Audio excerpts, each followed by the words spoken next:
السلام عليكم ورحمة الله تبارك وتعالى وبركاته. أهلا وسهلا ومرحبا بكم. على مين؟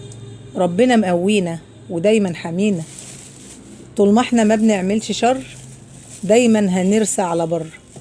الحمد لله رب العالمين، واحنا في حقه دايما مقصرين، سامحنا يا أكرم الأكرمين. هحكي لك قصة من الحياة فيها العناية من الإله. مش شرط تكون حصلت معايا، لكن فيها حكمة وغاية. اسمعي مني واكتبي، وفي كراستك دوني حاجة تنفعك ومش هتوقعك. يلا صدقيني وكمان اسمعيني، ونبدأ الكلام بالصلاة على خير الأنام. دلوقتي حبايب قلبي أنا معايا قصة هتعجبكم إن شاء الله. القصة دي لأنسة محترمة جدا وزي الفل، لكن الأعمى شايفها مش حلوة. هي كانت سمرة شوية، وطبعا السمار والبياض ده بإيد ربنا. الأنسة دي غابت في الجواز علشان خاطر السبب في كده كان لون بشرتها، وزي ما قلت لكم الأعمى شايفها وحشة. فلما غابت في الجواز بلغت من العمر حوالي 44 سنة، فربنا سبحانه وتعالى رزقها بعد كده بدكتور عنده 2 من البنات و2 من الصبيان، بس كانت زوجته متوفية، مراته متوفية يعني. اتجوزت، وطبعا هي ما كانتش بتطمع في اي حاجة غير انها تربي الولاد دول تربية حلوة، وتخليهم يعرفوا الله تبارك وتعالى، ويذاكروا كويس ويصلوا كويس ويقرأوا قرآن. هي علمتهم كل شيء كويس. كانوا الولاد بيحبوها زي ما تكون والدتهم واكتر، وكانوا دايما بيقولوا لها يا ماما. الدكتور دوت شاف فيها الزوجة والأم والأخت والحبيبة وكل حاجة، لأنها كانت إنسانة محترمة جدا، لسانها طيب جدا، ما بتأذيش حد، بتعمل كل حاجة كويسة تخليه يرضى عليها وتخلي الأولاد يرضوا عليها. ففي يوم من الأيام طبعا كبرت الأولاد، هي داخلة عليهم وهم صغيرين، في سن حوالي 7 سنين و10 سنين، كان عمرهم بيتراوح بين كده وكده يعني. تيسير كانت واقعة في مشكلة كبيرة جدا في المدرسة، فجت تحكي لوالدتها، قالت لها يا ماما بعد إذن حضرتك أنا واقعة في مشكلة كبيرة ومش عارفة أحلها، وحضرتك اللي هتعرفي تحلها لي. قالت لها خير يا بنتي، اتفضلي احكي لي. قالت لها يا ماما في واحدة صاحبتي مضطهداني في المدرسة، ودايما بتعمل لي معاملة وحشة وبتسبب لي مشاكل في مدرستي. قالت لها ايه السبب؟ قالت لها ما اعرفش يا ماما، انا دايما ببقى كويسة معاها، وساعات اصلا ما بتعاملش معاها والاقيها بتتخانق معايا من غير اي سبب. فتيسير قالت لها ان شاء الله يا حبيبة قلبي ما تحمليش هم، وربنا سبحانه وتعالى معانا، بكرة ان شاء الله بإذن الله انا وانتي نمشي بدري نروح المدرسة ونحل المشكلة دي مع بعض ان شاء الله. وبالفعل صحيت الست المحترمة ديت وخدت معاها تيسير، وراحوا المدرسة الصبح بدري، ووقفوا على باب المدرسة استنوا الأنسة صديقة تيسير، كان اسمها داليا.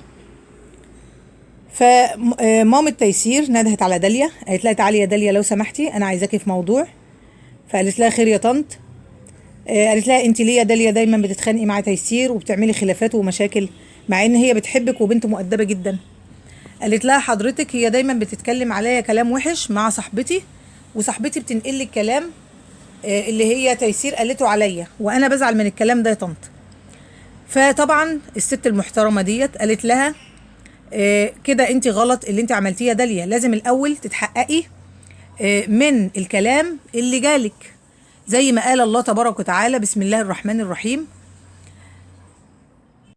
إذا جاءكم فاسق بنبأ فتبينوا أن تصيبوا قوما بجهالة فتصبحوا على ما فعلتم نادمين.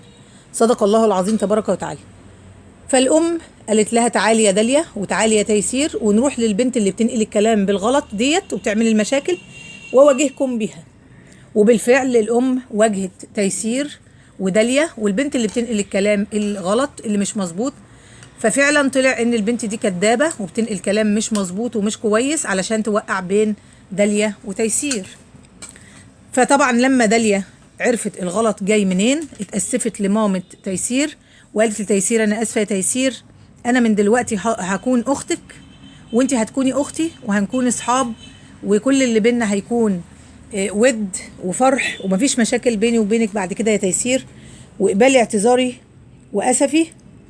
وكمان اعتذرت لمامة تيسير وقالت لها اقبلي اعتذاري واسفي يا ماما، وانا برضو بعتبر حضرتك زي والدتي بالظبط. فوالدة تيسير قالت لها وانتي طبعا بنتي الخامسة، انا دلوقتي عندي بنتين هيبقوا 3 وعندي ولدين كمان. وبكده يا حبايب قلبي هتكونوا عندي 5 من الاولاد، وانا يا حبيبة قلبي تحت امرك في اي شيء تطلبيه مني زي والدتك بالظبط. وبعد كده طبعا اتحلت المشكلة وروحت الست المحترمة دي روحت البيت. انا سايبه لكم طبعا هنا ما قلتلكوش اسم الست المحترمه دي ليكي ولكل واحده بتسمعني، ان هي تختار الاسم من مخيلتها لانسانه بتحبها، واكتبوا لي في التعليقات كل واحده فيكم سمت الست دي ايه. الاسم اللي يعجبك، اسم بتحبيه، اسم والدتك عايزه تطلقيه عليها ماشي، اسم اختك ماشي، اسم صاحبتك ماشي، اسم بنت من بناتك ماشي، واكتبي لي في التعليق. فطبعا لما روحت وجه وقت الغدا، الام عملت الغدا وعملت الحلو والعصير وكل حاجه، فاجتمعوا كلهم على ترابيزه السفره وقعدوا ياكلوا. فطبعا تيسير شكرت والدتها تاني قدام باباها، كان باباها الدكتور ما يعرفش الحكايه. فلما سمع قال لها انا متشكر جدا، انت شايله هم البيت كله وبتحلي كل المشاكل حتى لو انا ما عرفتش. انا متشكر ليكي جدا، انا عاوز اكافئك واجازيكي بحاجه كويسه انت بتحبيها وتطلبيها. قالت له انا مكافئتي هاخدها من الله تبارك وتعالى، واهم حاجه عندي ان انت ترضى عليا وان اولادي يرضوا عليا ونكون كلنا سعداء وفرحانين. وصل معايا يا حبايب قلبي لحد هنا ما ينسانيش بالاشتراك واللايك والشير وتعليق جميل زيكم. طبعا القصه هنا هدفها عايزه اقول لكم ان مش كل ست جميله هتكون طيبه، لكن كل ست طيبه هي جميله بالفعل، مش لازم الشكل ولا اللون. اللون والشكل ده لله تبارك وتعالى. وكمان ربنا سبحانه وتعالى بيقول بسم الله الرحمن الرحيم ان الله لا ينظر الى وجوهكم، لكن الله تبارك وتعالى بينظر لقلوبنا. طبعا اللي وصل معايا لحد هنا وعجبته القصه يعمل لي لايك، ما عجبتوش يعمل لي ديسلايك، زي ما قلت لكم كله بيرفع الفيديو. وما تنسونيش باللايك والشير وتعليق حلو زي حضراتكم.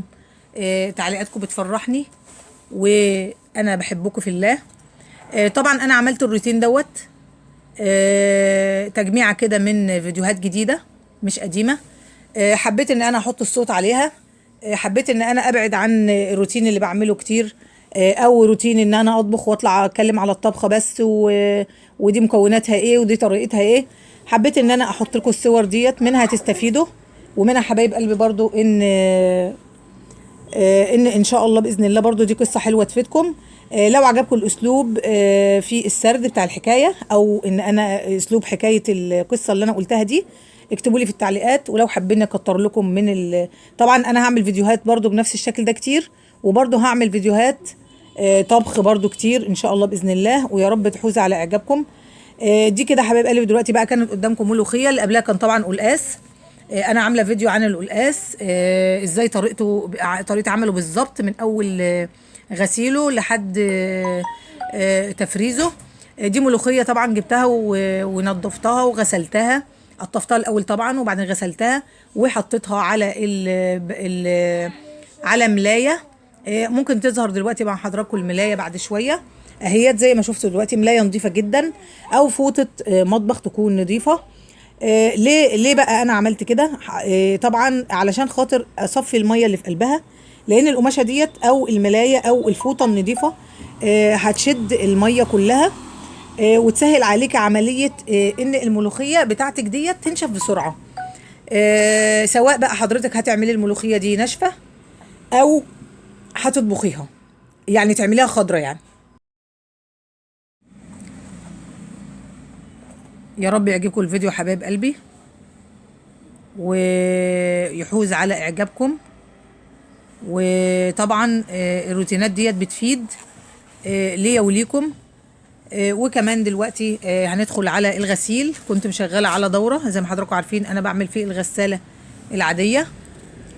هي بتريحني جدا لان التانية يعني مش سليمه، على ما اصلحها باذن الله ربنا ييسر. وكنت عامله الفطير، حضراتكم هتلاحظوا انه طري جدا ما شاء الله. كنت عامله الفطير ده بالخميره. طبعا هو طلع طري جدا وجميل جدا ومورق. ان شاء الله اعمل لكم فيديو باذن الله عن طريقه عمل الخميره بالمكونات الصحيحه وطريقه العمل والمقادير بالظبط. شوفوا حبايبي طالع طري ازاي، تبارك الله تبارك الله، جميل جدا. ان شاء الله يا حبايب قلبي اشوفكم على خير في فيديو تاني جيد ان شاء الله باذن الله. ويا رب يكون ايامكم كلها خير وسعاده ونور وبركه، وقصه تانية جديده باذن الله في فيديو تاني. واستودعكم الله الذي لا تضيع ودائعه. والسلام عليكم ورحمه الله تبارك وتعالى وبركاته.